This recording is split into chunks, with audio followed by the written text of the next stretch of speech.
হরে কৃষ্ণ, রাধে রাধে। একজন পাপী কিভাবে সে মুক্তি পায়? এত পাপ করার পরও একটা কাহিনী আছে সুন্দর, আপনাদের বলছি। সরস্বতী নদীর তীরে ভদ্রাবতী নামে এক রাজ্য ছিল, এক নগরী ছিল। সেই নগরীতে ধৃতিমান নামে এক রাজা ছিলেন। রাজার গৃহে সেই রাজার গৃহে এক বৈশ্য থাকত। বৈশ্যের নাম ছিল ধনপাল। ধনপাল ছিলেন নারায়ণ ভক্ত, বিষ্ণুপ্রাণ ভক্ত। সে আবার পাঁচ পুত্র ছিল।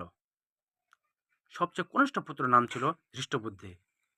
ধৃষ্টবুদ্ধি সে ছিল খুব চঞ্চল এবং নেশা, আর অবৈধ সঙ্গ, স্ত্রী সঙ্গ, বেশ্যা প্রভৃতির সাথে সে লিপ্ত থাকত।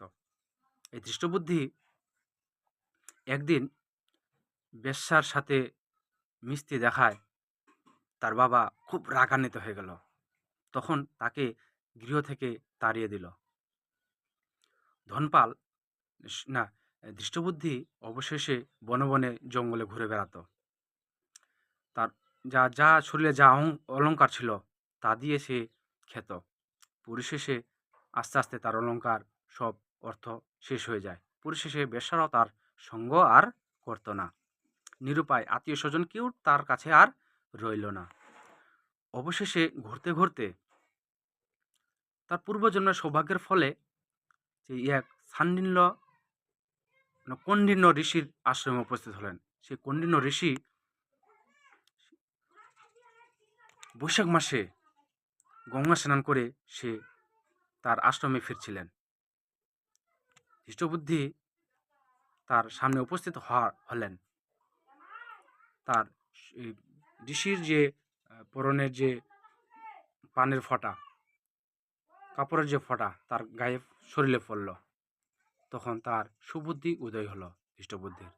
তখন তাকে জিজ্ঞাসা করলো যে, হে মণিবর, আমি খুব পাপী, আমাকে কৃপা করে বলুন যে কিভাবে আমার এই পাপ বিনষ্ট হবে।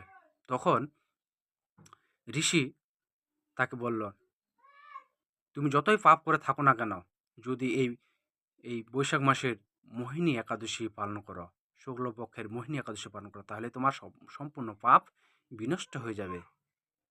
তো পরিশেষে খুব ভক্তি ভরে সে মোহিনী একাদশী পালন করল।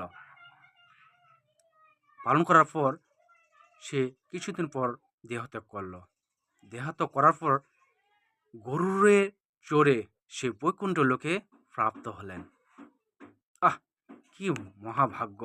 এই কত পাপ, সঞ্চিত পাপ থাকার পরেও সে বৈকুণ্ঠ লাভ করলেন। তাই রামচন্দ্র এই বৈশিষ্ট্য মুনির কাছে এই মাহাত্ম্য শ্রবণ করছিলেন। রামচন্দ্র সীতা দেবীর জন্য খুব বিরহ ব্যথা অনুভব করছিলেন। তাই রামচন্দ্র স্বয়ং এই একাদশী করছিলেন। তিনি এই একাদশী করে তিনিও এই বিরহ থেকেই মুক্ত পেয়েছিলেন। তাই আমাদের উচিত একাদশী ব্রত করে আমাদের যত মনের দুঃখ বেদনা সব কিছু বিনষ্ট হবে এই একাদশী করে। হরে কৃষ্ণ, রাধে রাধে।